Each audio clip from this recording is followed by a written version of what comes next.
আমন্ত্রণ জানাচ্ছি প্রিয় দর্শক মঞ্চিত নিয়মিত আয়োজন কথোপকথনে। করে মীমাংসিত ইস্যু। আমরা মুক্তিযুদ্ধের পক্ষে শক্তির কাছে এগুলো মীমাংসিত ইস্যু নয়।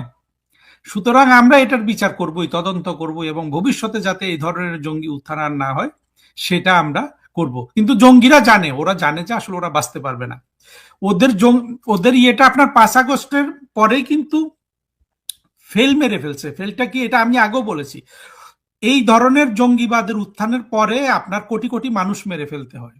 এবং তাজ হাসমির মতো জঙ্গিরা ইলিয়াস পিনাকি, তাজ হাসমি, ওরা কিন্তু পেছন থেকে তাগাদা দিচ্ছিল সব মেরে ফেলো, সব মেরে ফেলো, এবং অনেকগুলোকে কিন্তু রাস্তায় মব করে মেরে ফেলছে। কিন্তু দেখছে যে এত মানুষকে মারা সম্ভব না, তখনই ওটা ফেল হয়ে গেছে।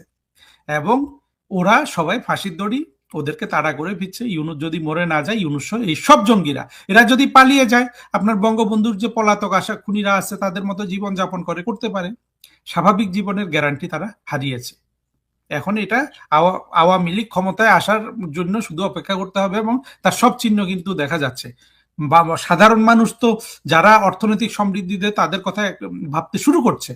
সুতরাং মাঠ কিন্তু পরিষ্কার হয়ে যাচ্ছে আওয়ামী লীগের জন্য, এবং আওয়ামী লীগ ঠিকই দেখবেন যে অতি সত্বর, সেটা আমি একদিন 2 দিন বললে বা 6 মাস বললে হয়ে যাবে, অ্যাকশনের উপরে নির্ভর করবে, কিন্তু সুদৃঢ়ভাবে বাংলাদেশের রাজনীতিতে প্রতিষ্ঠিত হবে এবং সরকার গঠন করবে। তখন তো আমাদের মূল কাজই হবে 24-এর জঙ্গি উত্থানের সকল অপরাধীকে এবং ইউনুসকে বিশেষ করে এমন দৃষ্টান্তমূলক শাস্তি দেয়া আইনের মাধ্যমে যাতে ভবিষ্যতে আর কখনো এই ধরনের জঙ্গি উত্থান শুধু বাংলাদেশ কেন, সারা পৃথিবীর কোথাও না হয়।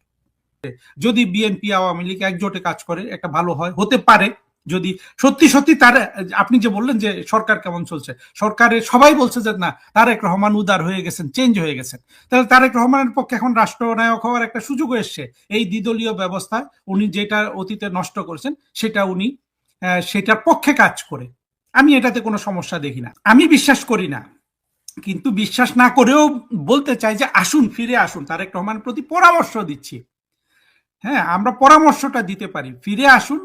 অথবা 5 বছর রাষ্ট্র চালাবেন বা চালাবেন আবার তো, কারণ হলো তারেক রহমানের বড় দুর্বলতাটা, তারেক রহমানের বোঝার ক্ষমতা তারেক রহমানের আশেপাশের লোকজনের নাই। সেটা হলো দুটা শক্তি ওনার সাথে নাই, ইতিহাস, সভ্যতা। ইতিহাসের শক্তি, সভ্যতার শক্তি হলো আওয়ামী লীগের সাথে। আওয়ামী লীগ এই শক্তিটা যদি অনুভব করে তাহলে আওয়ামী লীগের জন্য তারেক রহমানকে লাগবে না। কিন্তু যেহেতু সভ্যতা এবং ইতিহাস তারেক রহমানের পক্ষে নাই, আওয়ামী লীগকে তারেক রহমানের লাগবে। আপনি দেখেন, এনারা কিন্তু 1 সপ্তাহ 2 সপ্তাহের মধ্যে কিন্তু মন্ত্রীদের কথাবার্তায় বুঝতে পারছেন যে এই দেশকে অর্থনৈতিক সমৃদ্ধি দেওয়ার সক্ষমতা তাদের নাই। আপনার কি বলেছে, আপনার টুকু, শেখ সেলিম সাহেবের বিআই টুকু বলেছে যে লোডশেডিং ভালো, ঋণ ভালো না। অর্থাৎ এদের কোনো ভীষণই নাই। শেখ হাসিনা ছাড়া আপনি কিভাবে কি করবেন? না না না, কিভাবে কি সম্ভব সেটা? অর্থাৎ এই ধরনের লোকজন, আমরা আওয়ামী লীগকে কত গালিগালাজ করছি, আমি আপনার শোতে করি দেখুন। আমি এটা কিন্তু ইউনুসের সময়ও বলেছিলাম, আওয়ামী লীগের সবচেয়ে অযোগ্য মন্ত্রীটাও দেখা যাচ্ছে যে শুধু ইতিহাস এবং সভ্যতা তাদের পক্ষে থাকার কারণে এই যে বিএনপির অত শিক্ষিত বা ইউনুসের এই যে পিএইচডি ধারী ডাকাত দল, সবার চেয়ে কিন্তু তারা ভালো করেছে। তারা যে জায়গাটা করে না সেটা এখনো বিদ্যমান। তারা তাদের কথাগুলো সেন্সিবল ওয়েতে, অর্থাৎ সংবেদনশীলতার সাথে জনগণের কাছে পৌঁছাতে পারে নাই। কারণ হলো এখানে দুটো, একটা হলো সংবেদনশীলতার আপনার অনুশীলনে তাদের ঘাটতি ছিল, আর সারা বাংলাদেশকে মৌলবাদের চাদরে ঢেকে দেওয়া হয়েছে মৌলবাদীদের দ্বারা। ওই জায়গাটা আওয়ামী লীগ পিনেট্রেট করতে পারে নাই, ওই পর্দাটা সরাতে পারে নাই, ওই পর্দাটা কাটার জন্য আওয়ামী লীগ কোনো কাজ করে নাই, বা যা কিছু করেছে সেটা ভুল হয়েছে, সেই ভুলটা সংশোধন করতে হবে। কিন্তু ইতিহাস, সভ্যতা, এই 2 শক্তি তো আওয়ামী লীগের সাথে রয়ে গেছে। আওয়ামী লীগ ওইটা এই দুটো জোরেই কিন্তু স্বয়ং সম্পূর্ণ। তারেক রহমান কিন্তু স্বয়ং সম্পূর্ণ না। তারেক রহমানের আপনার মানে পক্ষে যদি কোনো সত্যিকারে জ্ঞানী মানুষ থাকেন, আমি মনে করি তারা তারেক রহমানকে এই কথাগুলোই বলবেন। এবং তাতে যদি একটা ইনক্লুসিভ সমাজ গড়ে ওঠে, তারেক রহমান যদি জঙ্গিবাদ বিরোধী, মৌলবাদ বিরোধী শক্তিকে, সভ্যতা বিরোধী শক্তিকে, ইতিহাস বিরোধী শক্তিকে যদি না বলে, এবং সেই ঐক্যমত্য যেটা হওয়ার কথা ছিল, আপনি তো অনেক জানেন বাড়ি ভাই, এরশাদ সরকারের পরে কিন্তু, এরশাদের পতনের পরে এই ধরনের কথাবার্তা হয়েছিল, কি কি জানি হয়েছিল আমরা জানি, সেগুলো রক্ষা করা হয় নাই, নতুন করে আবার সুযোগ এসছে।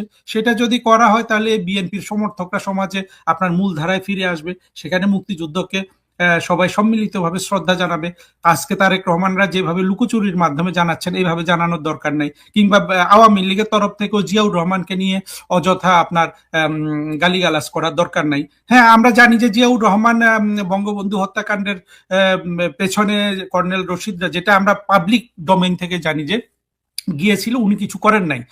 ঠিক আছে, এখন উনি ওই ষড়যন্ত্র যুক্ত ছিলেন, নিয়েছিলেন, সেগুলো বড় করে না দেখে আমি তো বলবো যে শফিউল্লাহও কিছু করে নাই। শফিউল্লাহকে তো বঙ্গবন্ধু ফোন করেছিল, শফিউল্লাহ এসে উচিত ছিল না আপনার কর্নেল জামিলের মতো এই 32 নম্বরের সামনে মরে যাওয়ার? সে তো মরে যায়নি তো, এরা সবাই সবাইকে রক্ষা করেছে, মানে এরা সবাই কিন্তু পিছিয়েছে, বঙ্গবন্ধু কন্যা সবকিছু হজম করেছেন।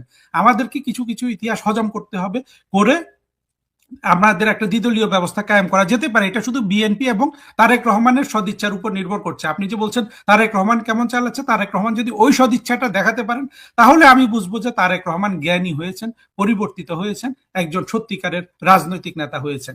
আর যদি উনি ওই যে শার্ট খোলা রেখে ওই তারপরে আপনার এই যে চুপ্পু, কাপুরুষ চুপ্পুর সাথে ওই হ্যান্ডশেক করে, তারপরে আপনার ওই কাপড়, কম দামি কাপড় পরে, ছোট গাড়িতে চড়ে ইমরান খানের এই সব জিনিস করেন, এগুলাতে কিচ্ছু এসে যায় না। দিস ইজ আপনার মানুষের দরকার শান্তি, প্রগতি, আপনার মানুষের দরকার অর্থনৈতিক সমৃদ্ধি, মানুষের দরকার এই জঙ্গিবাদ মৌলবাদ থেকে মুক্ত হওয়া। জঙ্গিবাদ মৌলবাদ যতদিন, এখনো কিন্তু এই যে জঙ্গি কোয়ালিশনের মধ্যে তো ইলেকশনটা হলো, সেই কোয়ালিশনের মধ্যে সবকিছু ঘুরপাক খাচ্ছে। ওই প্রগতি বিরোধী শক্তি, স্বাধীনতা বিরোধী শক্তি, মৌলবাদী শক্তি কিন্তু এখনো ওই ইয়ের সাথেই আছে, তারেক রহমান সাহেবের সাথেই আছে। ওনার বিরোধী দল হলো মৌলবাদী জঙ্গি, মানে সব একেবারে সভ্যতার আপনার অন্ধকারাচ্ছন্ন অংশটা কিন্তু ওনার বিরোধী দল, সেখানে কোনো আলোকিত মানুষ নাই। এটা নিয়ে তারেক রহমান, আমি যেটা বুঝি সেটা হলো, ভাই আমি যুক্তিতে বুঝি, আমি অন্য কোনো কিছুতে বুঝি না। যুক্তি বলে তারেক রহমান এইভাবে চললে, উনি কিছু আই ওয়াশ করলে ওনার ফেল হওয়া কিন্তু অবধারিত। কারণ ইতিহাসের শক্তি, সভ্যতার শক্তি আহরণ না করলে আপনার কেউ টিকে থাকতে পারে না। টিকে থাকলেও পেছনের দিকে যায়, রাষ্ট্রকে পেছনের দিকে নেয়, নাগরিকদের পেছনের দিকে নেয়, আপনার সমৃদ্ধি থেকে দারিদ্র্যের দিকে নিয়ে যায়। সেগুলো করবেন তারেক রহমান, এর বেশি কিছু হওয়ার কোনো সুযোগ নেই। আরেকটা জিনিস আমাদের মনে রাখতে হবে, এরা কিন্তু স্রেফ অপরাধী। আপনার 2024-এ যেটা হয়েছে সেটা হলো এই জঙ্গি উত্থানে জঙ্গিরা, আজকে দেখা যাচ্ছে, আমরা আরো নতুন তথ্য পাচ্ছি, শত শত জঙ্গি আপনার সব ধরনের খুন খারাপের কিন্তু কনফেশন দিয়েছে। হ্যাঁ, আপনার ইউনুস নিজে কনফেশন দিয়েছে। ইউনুসের একটা ভিডিওতে সে বলছে যে তুমি গ্রামে আওয়ামী লীগ গুলাকে মারো না কেন, মানে কথাটা ট্রান্সলেট করলে, আমি শহরের গুলাকে মারি, তুমি গ্রামের গুলাকে মারো না কেন। সুতরাং এরা কেউ কিন্তু আপনার সন্ত্রাসী নতুন যেগুলা বয়সে কম, এরা তো বাঁচতেই পারবে না। বঙ্গবন্ধুর খুনিরা 40 বছর 35 বছর আপনার নিরাপদে ঘুরছে, পার্লামেন্ট সদস্য হয়েছে, বাংলাদেশের রাজনৈতিক দল করছে, কিন্তু শেষ পর্যন্ত তাদেরকে ফাঁসির দড়ি পড়তে হয়েছে তো। আর সেখানে তো আপনার ওই যে শেখ ফরিদ বলেছেন যে সেগুলো তো তেমন মানে অনেক জটিল ছিল। আর এখন তো সব ডিজিটাল যুগে সব কিছু ধারণকৃত, সব আপনার আত্মস্বীকৃতি ধারণকৃত। সুতরাং এদের বিচার করে বিচারের আওতায় আনতে সময় কম লাগবে। তবে এখন আমি আওয়ামী লীগের লোকজনকে অনুরোধ করব, আওয়ামী লীগের বাংলাদেশে 10 কোটি সমর্থক আছে, তাদের মধ্যে অন্তত 1 কোটি সমর্থক তো আছে যাদের বুদ্ধিভিত্তিক মান একটু ভালো। তারা প্রত্যেকে একজন মানুষ আরেকজন মানুষকে বোঝানোর দায়িত্বটা নেন। এটা জননেত্রী শেখ হাসিনার পক্ষ থেকে দেওয়া দরকার, আওয়ামী লীগের পক্ষ থেকে দেওয়া দরকার। ইউনুস যেই আপনার বাংলাদেশের উপর যে সাভেজারি চালিয়েছে, যে নিষ্ঠুরতা চালিয়েছে, যে জঙ্গলের আইন চালিয়েছে, যে নিষ্ঠুরতা করেছে, এবং যেভাবে অর্থনীতিকে ধ্বংস করেছে, এবং যেভাবে ইউনুস এবং তার এই ডাকাততন্ত্রের সদস্যরা দুর্নীতি করেছে, সেই সবগুলো একজন মানুষ যদি আরেকজন মানুষকে বোঝায়, আপনার 1 কোটি মানুষ যদি ধরেন একজন 2জনকে বোঝালো, 2 কোটি মানুষ বুঝলো না, 2 কোটির মধ্যে 1 কোটি তো বুঝবে, তাহলে অনেকগুলো একটা নীরব বিপ্লব আমরা করে ফেলতে পারবো। আমি আপনার মাধ্যমে আমি প্রধানমন্ত্রী শেখ হাসিনাকে আহ্বান করছি, এই ধরনের একটা কর্মসূচি আমাদের গ্রহণ করা দরকার, যাতে ইউনুসের এই প্রতিটা আপনার এই এই এই এই, যেভাবে ইউনূস অপকর্মগুলো করলো সেগুলো মানুষের সামনে তুলে ধরা, এবং সাথে সাথে এটাও তুলে ধরা কিভাবে দেশটা দিনকে দিন দরিদ্র হয়ে যাচ্ছে। বাংলাদেশের আজকে তরুণ তরুণীদের কিন্তু কোনো স্বপ্ন নাই। সবচেয়ে একটা বড় স্বপ্ন থাকে লেখাপড়া ভালো করে বিদেশে যাবে, ভিসা কেউ দিবে না। হ্যাঁ, তো সবকিছু কিন্তু ইউনূস করে গেছে ক্ষতি। এখন আমাদের এগুলা মানুষের কাছে নিয়ে যাওয়া দরকার, এবং আপনি দেখবেন যে আওয়ামী লীগের রাষ্ট্র ক্ষমতা পুনরায় প্রতিস্থাপিত হওয়া এটা খুবই অল্প সময়ের ব্যাপার যদি আমরা চিন্তার সাথে কাজগুলি করি। আর দ্বিদলীয় ব্যবস্থা আমরা যদি কায়েম করি, আমরা যদি সঠিক নির্বাচন পদ্ধতি করি, তাহলে তো বাংলাদেশে যদি, এবং সেটা যদি স্বাধীনতা বিরোধী মৌলবাদী শক্তির বিরুদ্ধে একটা কোয়ালিশন হয়, 24-এ যেমন একটা জঙ্গি কোয়ালিশন হয়েছে, তাহলে তো ক্ষমতায় ঘুরে ফিরে বিএনপি আর আওয়ামী লীগই আসবে, তখন তো এরা এমনিতেই ইরেলিভেন্ট হয়ে যাবে। কিন্তু দুই দল যদি এটা পুরোটা তারেক রহমানের উপর নির্ভর করছে। আওয়ামী লীগ তো আর জামাতের সাথে কখনো সেই রকম বন্ধুত্ব করে নাই, যদিও কিছু করেছে সেগুলোর মধ্যে ভুল ত্রুটি আছে, কিন্তু আওয়ামী লীগের বিএনপির কোয়ালিশন সঙ্গী হলো স্বাধীনতা বিরোধীরা। এদেরকে তারেক রহমান বাদ দিয়ে, এবং আওয়ামী লীগের সাথে, এবং আওয়ামী লীগও যেন গোপনে এদের সাথে আবার চুক্তি না করে সস্তা রাজনীতির কারণে, সেরকম একটা ব্যবস্থা আসলে বাংলাদেশের জন্য খারাপ কিছু হবে না। আর যদি না হয়, আওয়ামী লীগকে ওটার জন্য প্রস্তুত থাকতে হবে, সকল স্বাধীনতা বিরোধীকে বাংলাদেশে রাজনৈতিকভাবে অর্থনৈতিকভাবে অপ্রাসঙ্গিক করে দিতে হবে। এটা তারেক রহমান একটা স্ট্র্যাটেজি হতে পারে। উনি যেহেতু চুপ্পুকে পেয়ে গেছেন, এখন চুপ্পু তো রেডি আছে, বোঝাই গেল যে যাই বলে, এখন যদি বঙ্গবন্ধুকে গালি দিতে বলে, শেখ হাসিনাকে গালি দিতে বলে, চুপ্পু দিবে। চুপ্পু, শফিউল্লাহ এরা তো আসলে বেইমান। আর ওয়াকারের কথা নাই বা বললাম, দিক তাতে কিছু এসে যায় না। কিন্তু আওয়ামী লীগের লোকজনের চুপ্পুকে নিয়ে আহ্লাদ দেখে আমার কষ্ট হয় যে মানুষগুলোর কোনো আপনার বুঝতে পারে না যে সে একটা সাক্ষাৎকার দিল, সেখানে তাকে যে একটা চাকর থেকে রাষ্ট্রপতি বানিয়েছে, সেই শেখ হাসিনার কথা নাই, বঙ্গবন্ধুর কথা নাই। সে এই লোক দেখেন কত বড় বদমাশ ছিল, কি পরিমাণ নির্লজ্জ ভাবে বলছিল যে আমি শেখ হাসিনার চরণ ধুলাটা আর পাচ্ছি না। সে কিন্তু সাক্ষাৎকারে মনে হলো যে সে আওয়ামী লীগকে চেনে না। প্রশ্ন তো করা লাগে না, আপনি কি আমাকে সব প্রশ্ন করেন বাড়ি ভাই? আমি তো আমার কথাগুলো তুলে নিয়ে আসি, আমি তো বলার চেষ্টা করি, তাই না?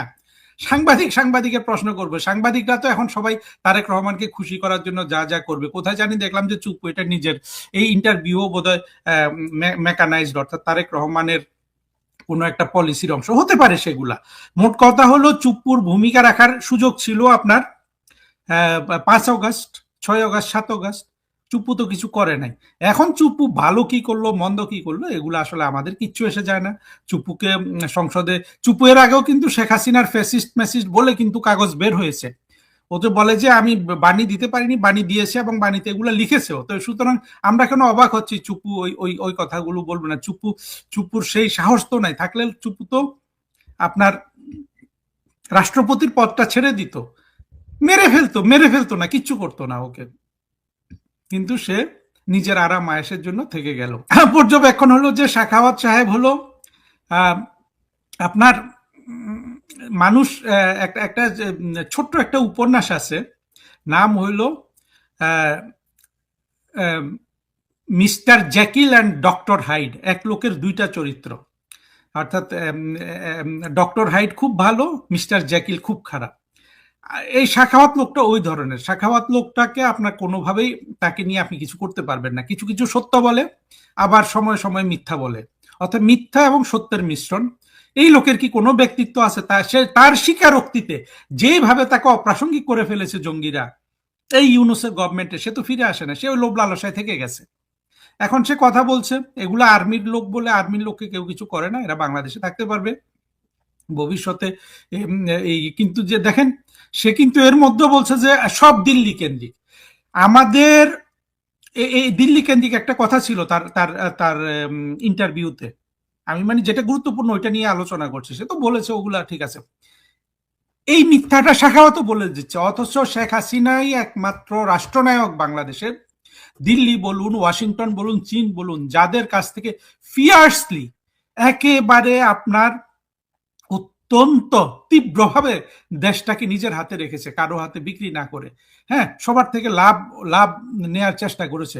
কিন্তু এই জঙ্গিরা, মৌলবাদীরা এই যে 50 বছর ধরে বলে আসছে হিন্দু ঘৃণা, ভারত ঘৃণা ছড়াচ্ছে এবং সব সব ভারতের কাছে বিক্রি করে দিচ্ছে, ওই বেটা ওইটাই বলছে যে সব দিল্লি কেন্দ্রিক।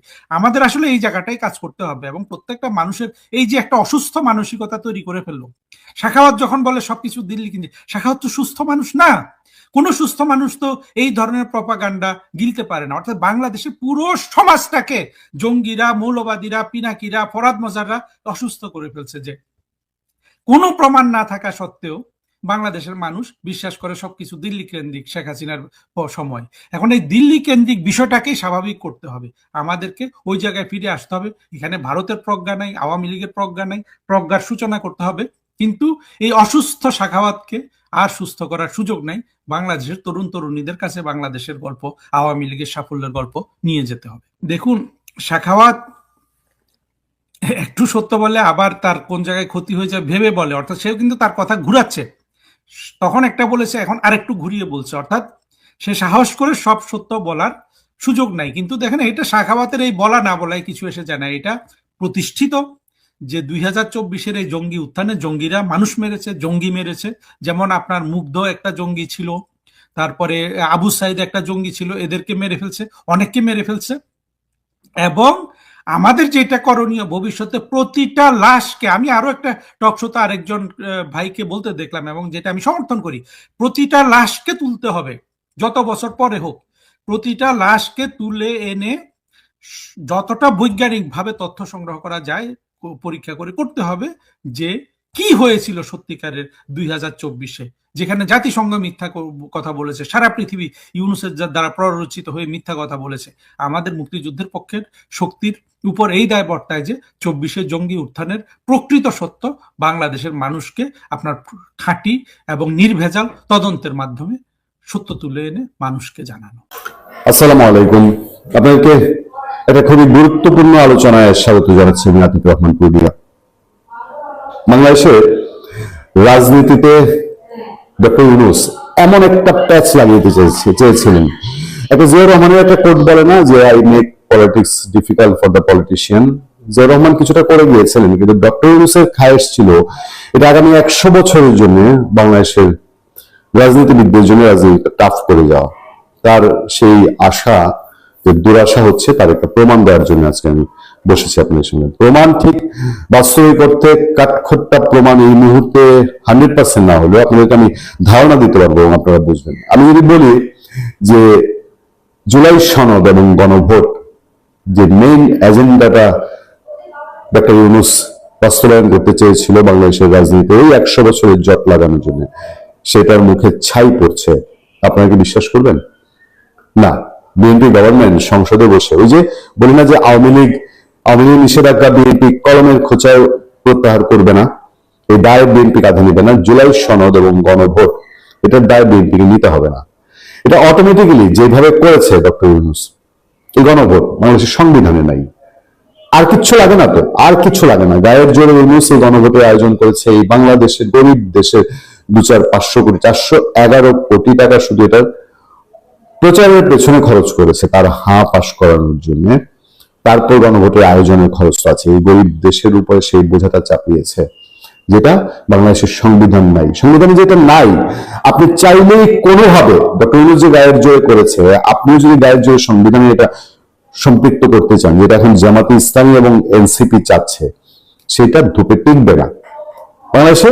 ওই যে লং টাইম 100 বছরের একটা প্যাচ লাগানো, এই প্যাচটা লাগানোর জন্য জামাত এবং এনসিপি কে ডক্টর ইউনূস রেখে গিয়েছে এবং তাদেরকে দিয়ে এই ঢোল বাজিয়েই যাচ্ছে যে সংবিধানে জোর করে তার এই গণভোট ঢুকাতে হবে। একইভাবে এই সংবিধানে তারা এই জুলাই সনদ সে বাংলাদেশের মানুষকে দ্বিধাবিভক্ত করে একটা অংশের তার পছন্দের কিছু রাজনৈতিক লোককে, কিছু রাজনৈতিক দলও বলবো না, কিছু লোককে, এবং সেখানে বিএনপি থাকতে বাধ্য হয়েছে। বিএনপি জুলাই সনদের কিন্তু পক্ষে ছিল না, বিএনপি গণভোটের পক্ষে ছিল না। সে শুধু জাতীয় নির্বাচনটা আদায়ের কৌশল হিসেবে সে ওই ঐকমত্য কমিশনে গিয়েছে, মতের বাইরে। সে ঐকমত্য কমিশনে গিয়ে দফায় দফায় মিটিং করেছে, কিন্তু বিএনপির ভেতরে প্ল্যান ভিন্ন ছিল, এটা বিএনপিও জানতো, আমরা জানি, এবং এখন বাস্তবতা প্রমাণ করছে। সেই জুলাই সনদ, এই জুলাই সনদ আপনি বাইরে রেডি করে একটা অনির্বাচিত অসাংবিধানিক সরকার প্রস্তুত করে সেটাকে লিখে দিয়ে গেল শুধু যে আপনাকে এটা কবুল বলিতেই হইবে। জাতীয় সংসদ, আমাদের সংবিধান এত দুর্বল এবং এত ঠুনকো না। এই সংবিধান এই জুলাই সনদ মানতে বাধ্য নয়, এবং যে কারণে বিএনপির মতো একটা দল, বিএনপি জামাত ইসলামের মতো কট্টরপন্থী দল নয়, ডানপন্থী দল নয়, অন্তরে ওই শরিয়া আইন আর বাহিরে সংবিধান এই পর্যায়ের দল নয়। ফলে বিএনপি এখন আর যে জামাতের মতন, ডক্টর ইউনূসের মতন জোর করে আমাদের সংবিধানের প্রতি এই জুলাই সনদ চাপাতে পারে না। এখন ওই যে কৌশল, বিএনপিকে কৌশল অবলম্বন করতে হবে, বিএনপিকে অপেক্ষায় থাকতে হবে, কেন হয়তো বেশি দিন না, বেশি সময় না, বিএনপিকে বেশি সময় অপেক্ষার কোনো সুযোগ নেই। বাংলাদেশের উচ্চ আদালত এখনো আছে, বাংলাদেশের সংবিধান এবং উচ্চ আদালত এমন একটি ব্যালেন্সিং পাওয়ার, এই উচ্চ আদালত কখনোই চূড়ান্ত পর্যায়ে গিয়ে অন্যায়কে মেনে নিতে পারে না। আমরা অনেক আগে থেকে, শুধু আমরা না, সংবিধান বিশেষজ্ঞরা, স্বাধীন মালিক, অনেকেই অনেক আগে থেকে বলে এসছেন 1-2 বিষয় তেমন কিছু না। এই ডক্টর ইউনূস যেসব অধ্যাদেশ পাশ করেছে, সব অধ্যাদেশ, এই গণভোট, এই জুলাই সনদ, এগুলোকে জাস্ট উচ্চ আদালতে একটা রিটের অপেক্ষা। একটা রিট হবে, এই উচ্চ আদালত, বাংলাদেশে যেহেতু সংবিধান মানতে হয়, বাংলাদেশে যেহেতু আইন কানুন মানতে হয়, সংবিধানের বিধিবিধান মানতে হয়, গণভোট এবং জুলাই সনদ 1-2 বাতিল হয়ে যাবে। এটা আমাদের কথা না, এটা আইন বিশেষজ্ঞ এবং সংবিধান বিশেষজ্ঞদের কথা। আমরা অপেক্ষায় আছি সেই সুবর্ণ সময়টার জন্য, সেই সুবর্ণ ক্ষণটার জন্য। একই অবস্থা হবে এই আন্তর্জাতিক অপরাধ ট্রাইব্যুনালের।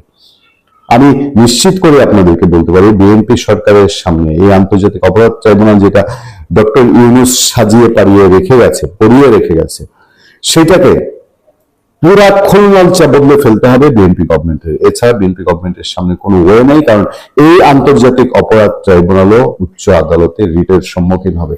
শেখ হাসিনাকে যখন ফাঁসির রায় দেওয়া হলো, তখন থেকে অ্যাডভোকেট ফজলুর রহমান বলে আসেননি, অ্যাডভোকেট মহসিন রশিদ বলে আসেননি যে শুধুমাত্র একটা রিটের অপেক্ষা। সেই পরিবেশ আসবে, সেই অনুকূল পরিবেশ আসবে, একটা রিট হবে উচ্চ আদালতে, এই ট্রাইব্যুনালের সমস্ত রায় ফায় সেগুলো চ্যালেঞ্জের মুখে পড়বে, এবং এইটাই আমাদের আইন বলে, এইটাই আমাদের সংবিধান বলে। ফলে আমি এই মেসেজটা আপনাদেরকে আজকে দেওয়ার জন্য এই আলোচনার সূত্রপাত করা। জুলাই সনদ এবং গণভোট, আমাদের কাছে যতটুকু খবর, বাংলাদেশে 1-2 না, একাধিক সারা দেশে পরিচিত লয়াররা, আইনজীবীরা, সুপ্রিম কোর্টের বাঘা বাঘা আইনজীবীরা, তারা সংবিধান এবং বাংলাদেশের আইন আদালতের এই অপমান তারা সহ্য করতে পারছেন না।